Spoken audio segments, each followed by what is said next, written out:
as usual, I hope anything I share on this channel can help enhance your life in some form. If you don't already know, I'm an actor, dancer, and model from Los Angeles. And whether you're old or new, please subscribe. It helps new creators, okay? Today, I'll be doing a Get Ready With Me vlog and sharing some thoughts that I've been having, along with a few family secrets, like I said in my last video. I just got out of the shower and I already put on my Ultra Hydrate Gel Cream by Vitamasques. I think that's how you pronounce it, which I found in the grocery store, and my Toasted Caramel Perfume by Liquid Brazil that I saw on TikTok, but I actually found in Nordstrom's, and Sweet Olive by Bourbon French. It's actually a New Orleans perfume. New Orleans? You let me know in the comments, which my boyfriend's mom gave to me. All of these products discussed in this video will be down below in this description box, just so you know. I've already prepped my hair by blow drying it with Donna's Recipe Heat Protection Spray, which smells so amazing. And I also put Lotta Body Foaming Mousse, which I started using mousse at the top of this month. Instead of leave-in conditioner, I'm using it as like a leave-in conditioner substitute, which I think I'll keep doing because it's leaving my hair like so soft in comparison to using leave-in conditioner. And it also has those proteins that a high porosity hair girly like me super needs. So if you're a high porosity out there, stick around. Maybe you'll learn a thing or two about a thing or two. Okay, as you can see, I sectioned off my hair here and straighten the back. I have a little bit more in the back to do, so let's do that together. I actually use two different heat protectant sprays. The first one I use when I'm blow drying my hair is Donna's Recipe. This whipped vanilla cream smells so good and leaves my hair super soft. This Redken is like top of the line. It has heat restyling technology that is known for like being so strong when it comes to protecting your hair from heat. So this for blow drying and this for straightening with my flat iron. Now, don't judge me. I've had this flat iron for like 15 years and trust me, honey, it is the gift that just keeps on giving, okay? It stays so hot, does the trick, and I am not gonna upgrade just because it's not as pretty as some of y'all out there may or may not think. I actually got into this habit of spraying the heat protectant right on my hairbrush, and it's making my bristles like super hard and not like brushy. So I'm gonna stop doing that. I actually started just putting the heat protectant spray on my hands, like boop, boop, boop. For some of y'all out there who like, you know, really hate sticky things, this may not be the trick for you. I take my hair into smaller sections like so, and I'll just take my wide tooth comb. If you're a curly or kinky hair girly, get you a wide teeth comb. I don't even have to tell y'all because the ones who know. But if you're like me, somebody like me for a long time, I didn't know anything about hair and I was constantly saying, why does my hair not grow? Until I found out that, oh, I have high porosity hair. High porosity hair means your hot hair is highly porous and prone to having like holes go through your hair and like wide gaps in the hair pore, the follicle. And also, that makes it really prone to breakage. And that's why my hair didn't grow. So I learned for high porosity gals like myself that I actually need proteins in addition to moisture. I always knew my hair needed moisture because, you know, that's what hair needs, but I need moisture. It's, what do they call it? The protein moisture balance. It's the protein moisture balance. And I was not balanced with my proteins. And ever since I really started incorporating proteins into my hair routine, I've seen the results. And my hair is like one of the longest it's ever been in my entire life. My sister, I think she has low porosity hair because her hair has always been so nice, thick, long, and luscious. This is a big section, so I'm actually gonna split it side to side. I try to avoid putting the heat protectant spray directly on my hair just because it can make it a little bit crunchy and hard, but I just did it anyway because my hands are being so sticky already for one, and for two, that was a really thick piece of my hair that I got before, so I feel like it really was warranted. I also don't have the same, what do you call it, like hair texture around all sides of my head. I have like 3C in some places, 4A in other places. So I may use like some places with my fingers and some places to directly really put the heat protectant on my hair if it's just like thick and I think it needs it. Since my mom died a year ago, to be honest, I have not been keeping up with the self-care. My hair has broken off a lot, so I haven't reached the goal that I've set for myself for my hair. I would love if my hair was here, like below the nipple, giving mermaid length hair. And when I straighten it, I want it to be long right here. And I want straight bangs straight across. I usually go over my hair 2, maybe 3 times. I don't want to go over it too much because like I said, I have high porosity hair and my hair is already prone to breakage. So like, let's not push it. Let's not push it. You know what I mean? Okay. I am officially done with the back of my hair.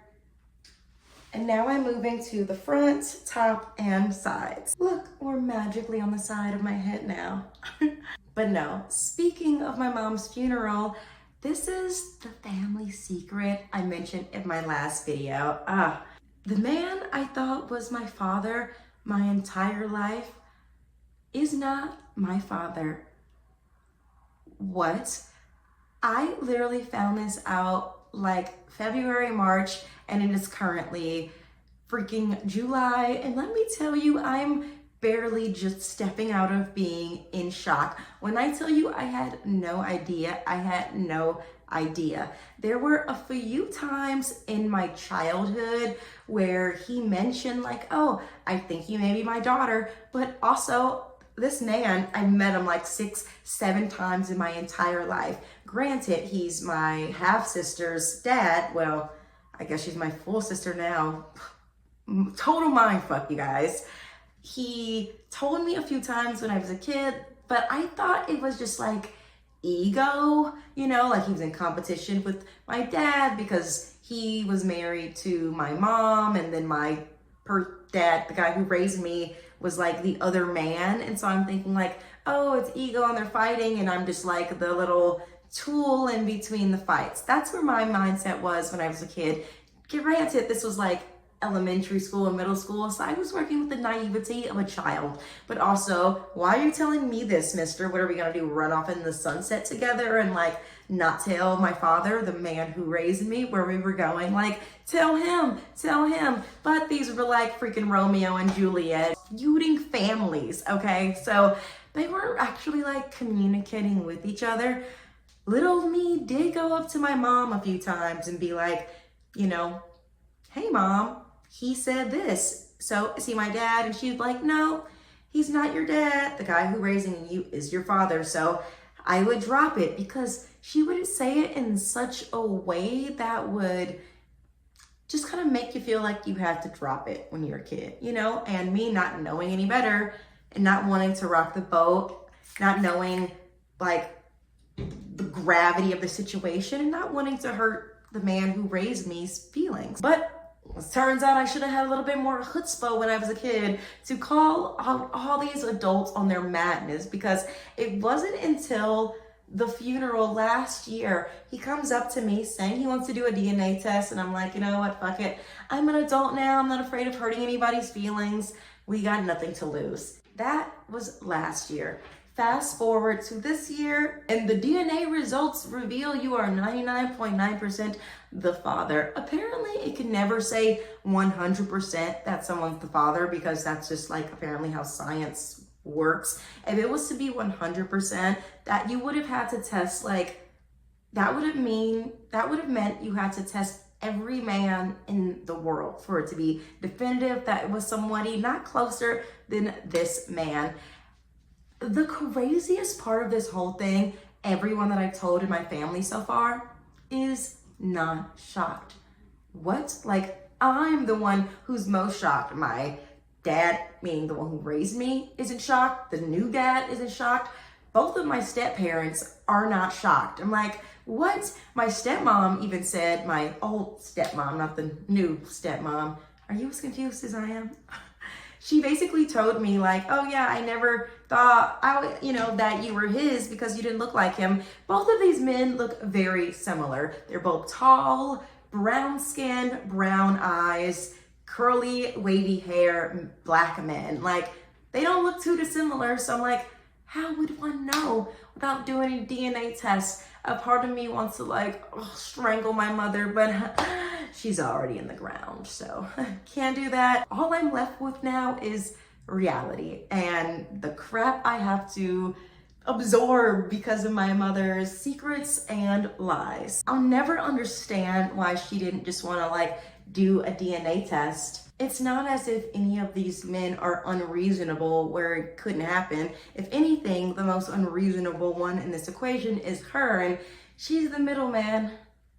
Saying this all out loud, I understand why she didn't do anything about this potential truth, because she just didn't want to deal with it. She didn't want to be scrutinized. She didn't want the error of her ways to be revealed, even though my father was the one she was married to. So wouldn't it have been more substantial to say like, hey, my husband is the person of my child? But it was towards the tail end of the divorce. There was infidelity. A lot was going on. And if I'm being completely honest, my mother was on drugs, which highly contributed to a lot of her decision making, which was absurd. I can kick, I can scream, I can shoulda, coulda, woulda all day long, but the truth of the matter is, she's dead now. And while my crying and mourning may never stop, I have to move on. And I am so happy with this news, if I'm being honest, because new dad is an amazing man. He always spoiled my sister, and I always liked him and his wife, even though, again, I've only met them like a few times in my life. With all of this happening after my mom dying and finding this out, it's crazy how quickly somebody can go from feeling like an absolute stranger to feeling like family. That was the good news. The bad news is that he's old. He literally just turned 69 this year, and we've missed so many years together, like my entire life. Hello.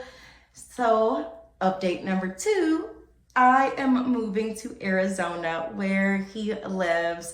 I have never really been to Arizona. I think I've been there like twice, this third time when we went to get the DNA test, but I was always there because I was acting or just traveling really quick. Like a friend had a game and I was just like coming to their sports game.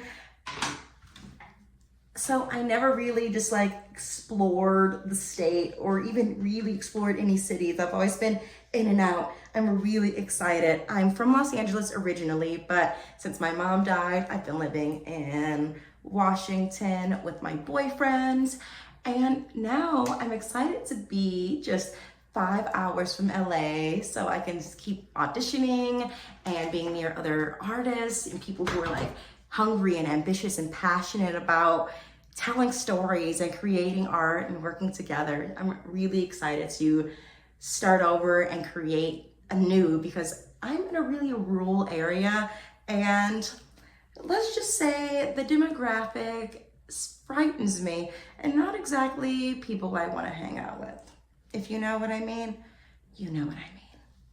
There is, somewhat of a pros and cons list when it comes to moving. The pro list is obviously I get to spend time with my long lost father, get to know him, create a bond, and just be a part of each other's life and bringing joy to each other. Conversely, on the con list, me and my boyfriend have been long distance more than not. And it's been so wonderful to spend time together and just live together this past year. Granted, this was kind of always the plan. When I moved to Washington last year, I didn't even get health insurance because I'm just like, wait, I'll live here a year and then we'll see what's up, how I feel, what opportunities will arise.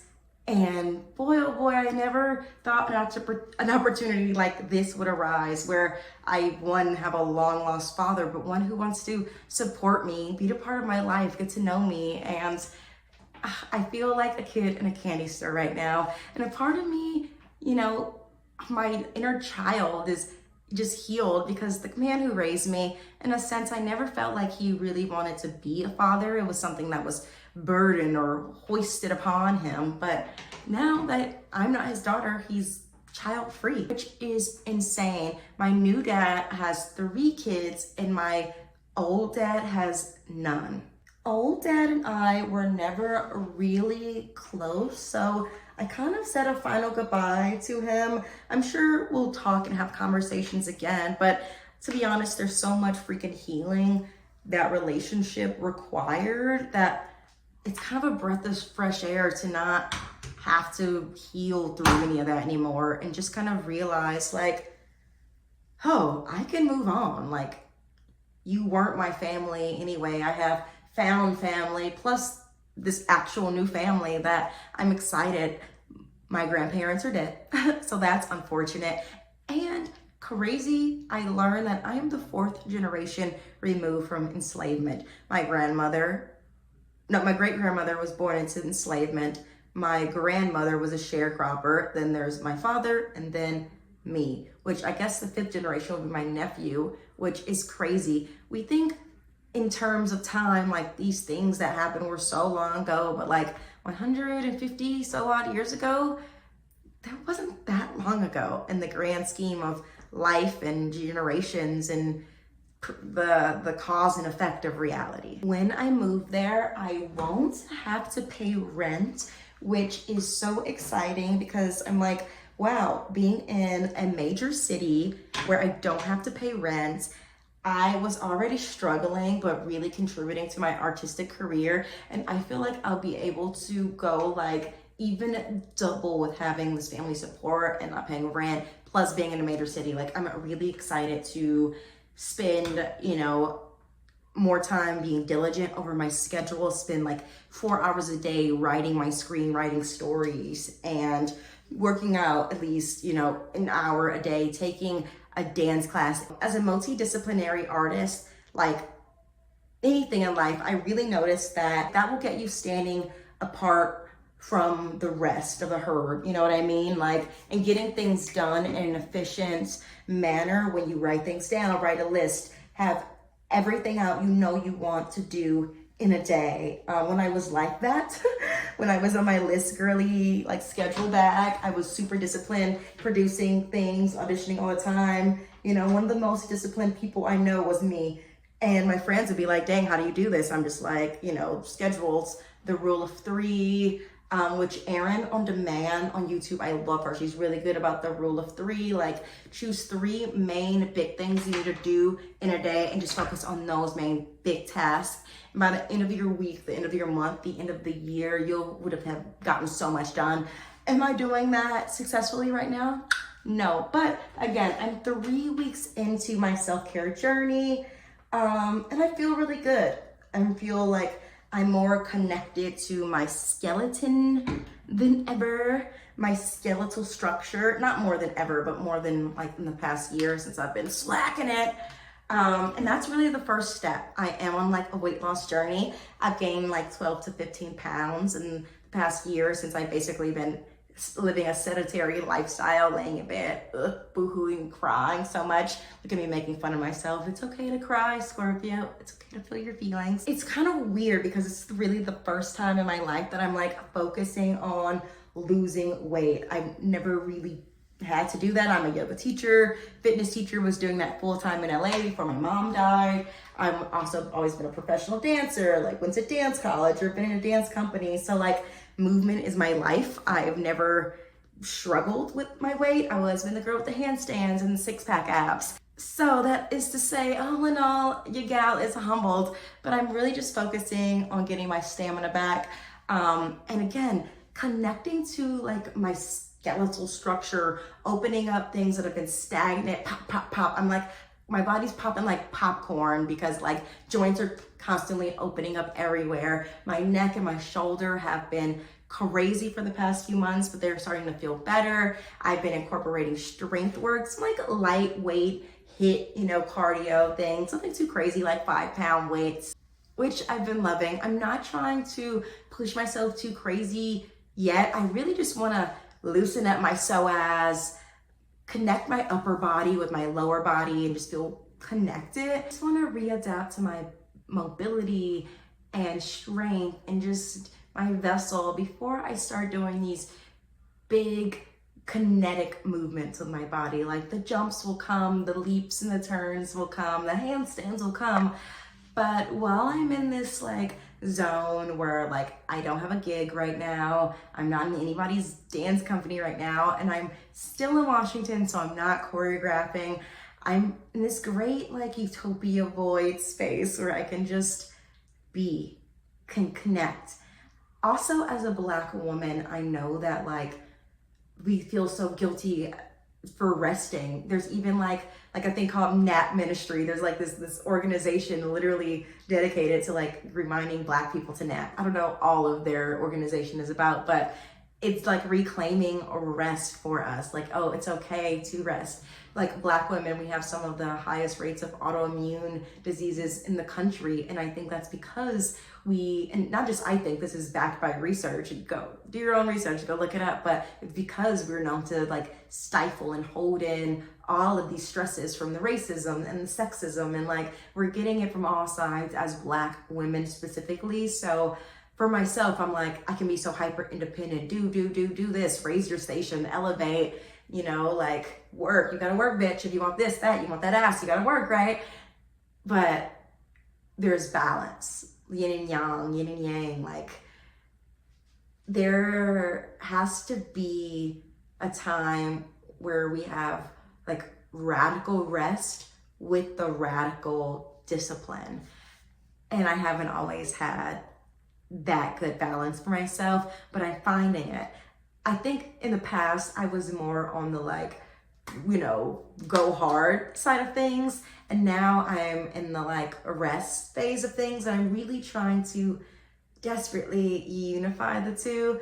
Because although I feel like I'm finding myself in this gentleness and this ease in life, trying to find the flow, I feel like the flow can't really come without a structure and discipline to match it. Again, that yin and yang. Do you say yin and yang or yin and yang? Drop in the comments. Oh, another family craziness. I have a brother. What? I always knew I had a sister because my mom has 2 daughters, me and my sister. But apparently my new dad has a son who I met at the funeral. I think I met him once when I was a kid as well. He is literally a golden retriever, and I've always wanted a big brother. Apparently he's my half brother because we don't have the same mom, and I'm super excited to get to know him more as well. I have an aunt. I have like this whole side of my family. They're actually saying they want to like do like a debutante ball of sorts, like a family reunion / like coming out party, since I never really got to have a sweet 16, and I would really love to have that. The dad I grew up with is not really one for customs or holidays or cheer or joy or anything like that. So to have like a birthday like super like this dedicated to just me feels so good. And it does remind me of my stepmom for my birthday growing up. The new stepmom is the one who wants me to throw me, the debutante ball. The old stepmom is the one who is responsible for every awesome birthday I've ever had, ever. She's responsible for the surprise party I had when I was young. She is responsible for just so many rad memories. I literally envision my old stepmom like going on family vacations with my dad, my new dad, and my new stepmom. I actually can't wait for them to get to know each other more because they are both legit awesome. My mom, may she rest in peace, she literally used to be so shady to both of my stepmoms, which is so crazy.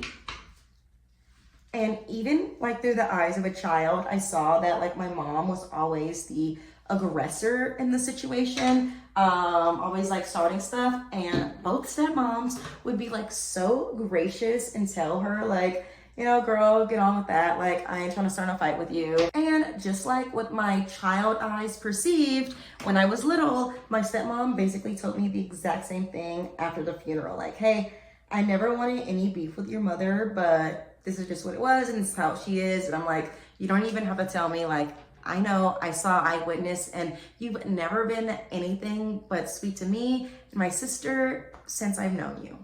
To be honest, my new stepmom is the reason why I'm so excited. Well, one of the reasons why I'm so excited to move to Arizona, because I would love to just spend so much time with her. And as someone who didn't grow up with a mother, well, my stepmom, but it's a different dynamic. If you know, you know. Drop in the comments your stepmom stories and how you feel about your own stepmom. But obviously the dynamic is different. So I'm really excited to not have all these baggages around mother and childhood trauma and really sort of immerse myself in a new mommy. I'm so proud of myself. 3 weeks into reigniting my fitness journey, I worked out every single day except for the weekends, because the weekend before last was my period, and then this weekend was the 4th of July. It was a holiday weekend. So the weekend coming up, I definitely intend to be that girl, to be on my hot girl shit. And yes, if you are wondering, Lil' Kim and Megan Thee Stallion are what I listen to on my morning jogs. Look, we're down to the last piece, the final frontier.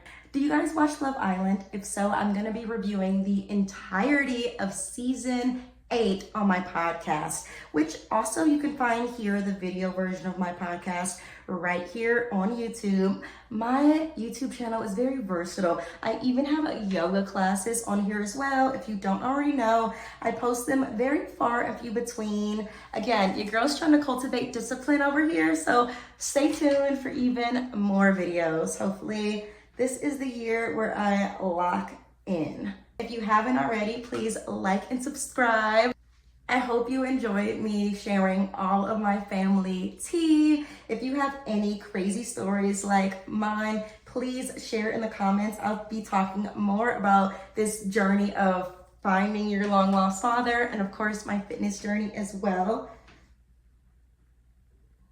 And I hope all you high porosity galleys learned a thing or two. How you can do a wrap, a silk press, a press and curl, whatever you're calling it. Hopefully this video brought some value to you on your journey. But one more step. Let's put some oil on my ends, because again, I'm a high porosity galley, which means I'm prone to breakage, and oil means less friction. I usually use a protein oil or bonding oil on my ends, but yesterday I ran out. So today I'll be using As I Am Dry and Inchy Scalp Care. It's an oil treatment, so I'm just gonna take a dollop of Daisy,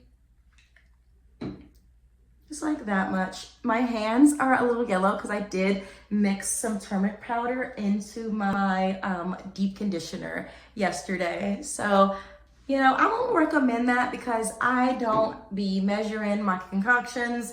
I just want my hair to be a little stronger, so I added some amla, some brahmi, and some turmeric.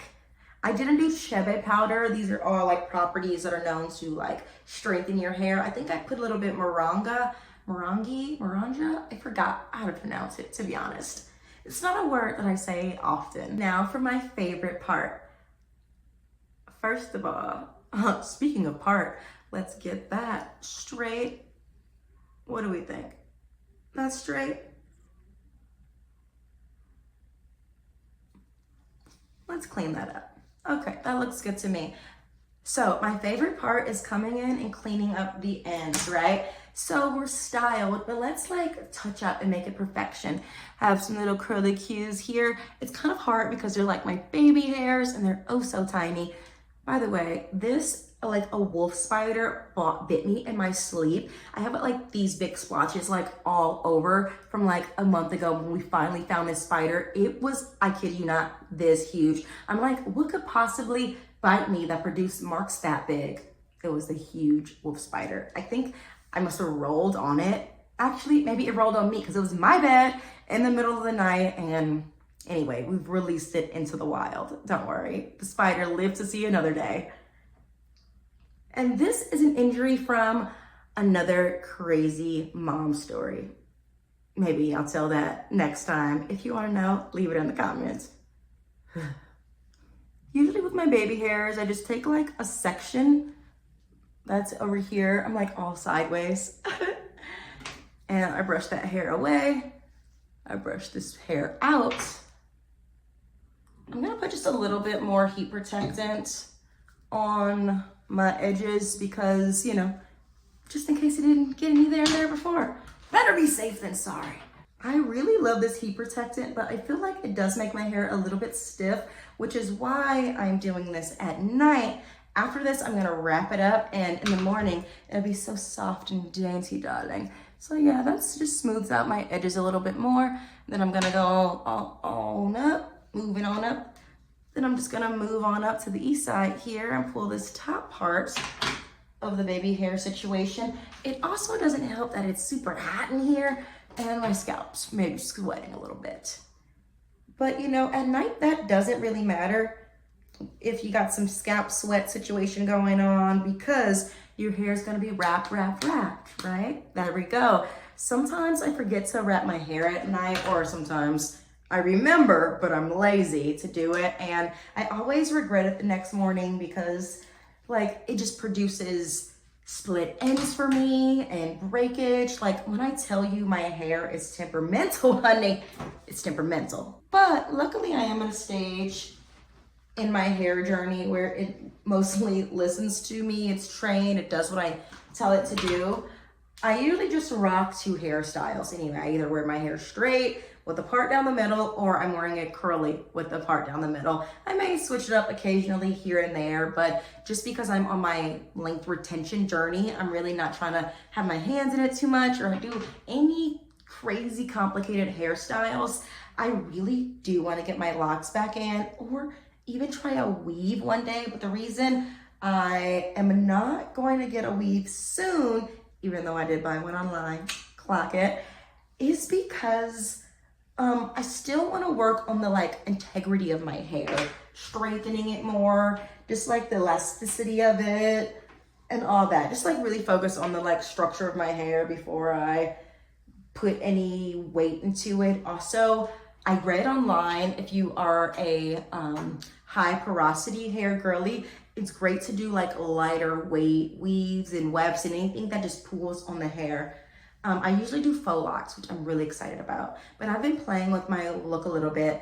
Before I was like millennial hippie chic, but now I'm like, I want to do like hippie boho chic kind of thing. I'm in my more sophisticated era. I've been a little bit grown these days. So also I'm like sporty Barbie. I'm like always in like gym clothes, working out or dancing. So I want to like get into a place where I'm elevating my style more. So this is it. This is real. This is me. If you know that song, that reference, clack it, put it in the comments. I'm exactly where I'm supposed to be now. Length check. Till next time, again, don't forget to like and subscribe, everybody.